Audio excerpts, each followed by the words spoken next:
Okay, hi, it's Dave Morris again, morrisstudios.ca.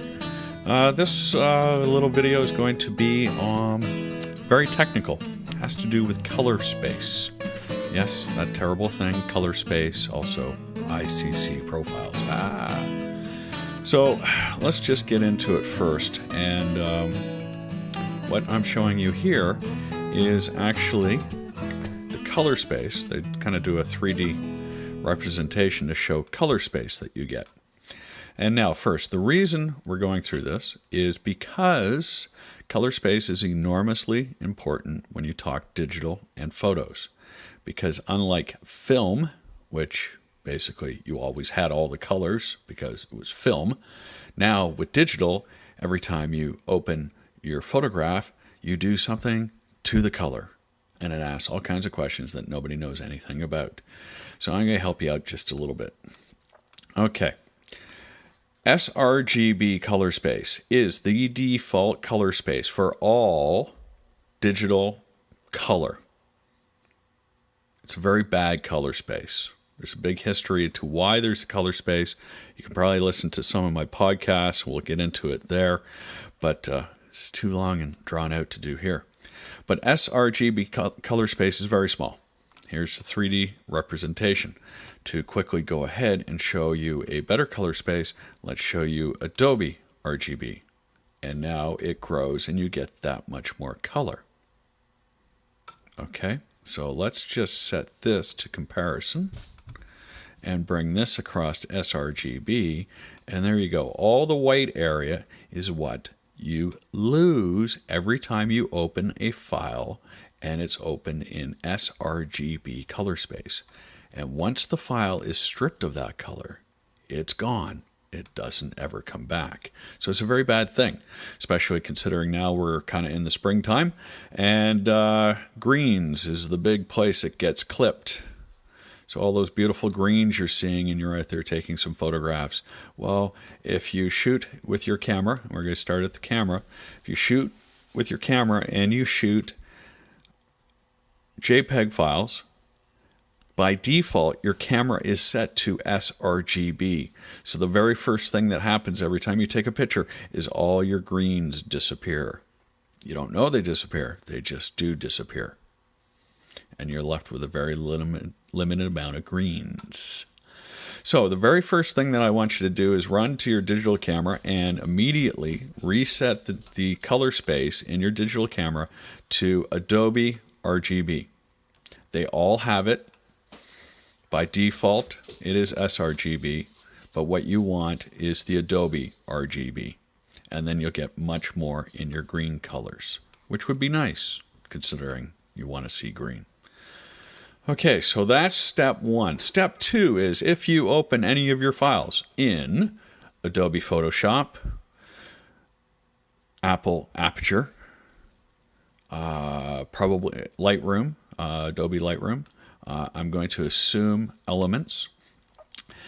Their color space is also defaulted to sRGB, which when you think about it is insane because they're Adobe Photoshop, Lightroom, Aperture from Apple are all pro applications. And by default, they select the smallest possible color space. So here's your scenario. You've shot your images, but you are more advanced, so you shoot your images in RAW. Yay, RAW, great. Import them into Adobe Aperture, Apple Aperture, let's say. Yay, great. And then you go to export it to Photoshop to do something. Ooh, bad, because all that extra color that you gathered in RAW, which means it's a RAW file, it hasn't been clipped in any way, nothing has been thrown away. Now suddenly it gets all thrown away. Because in Adobe Photoshop, the default color space is sRGB. So step number two is immediately put down your camera, immediately go to your pro applications and immediately change the color space. Now, what's the best color space once you get on the computer? Well, this is the one that's generally accepted to be number one by most pro shooters, and it is Pro Photo. And there you go. A wee bit on the large side for color. which is excellent. So let's just get rid of all this comparison. And there you go. Okay.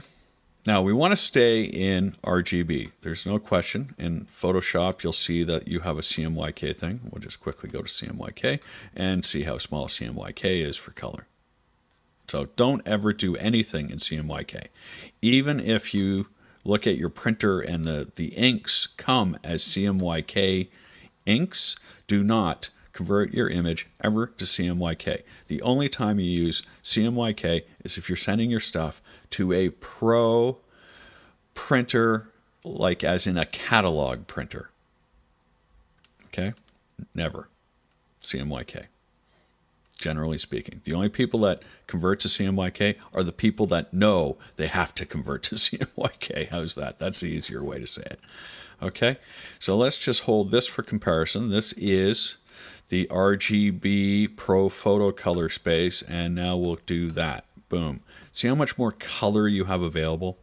Now, the reason this is important to do is because your printers now, even your home printers, are being able to print more and more and more colors.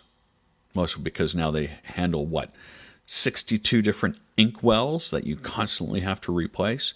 But the bottom line is they are handling more and more color. And if you strip away the color, you can't get it back. So two things: set your camera to Adobe RGB if you're going to shoot JPEG, because generally accepted, that's okay. If you're going to shoot RAW, which of course is better, but then you have those other things, but basically RAW is fine, then you want to set your color space to Adobe RGB, because that's the biggest color space I know of that you can use. So there you go, just a quick little introductory video to color space and ICC profiles. I will be doing more because this is enormously important, and it's very hard to find anybody that explains it well. I hope I did, and basically tells you what you should do so that you end up with the best color for your photographs. Again, Dave Morris, morrisstudios.ca.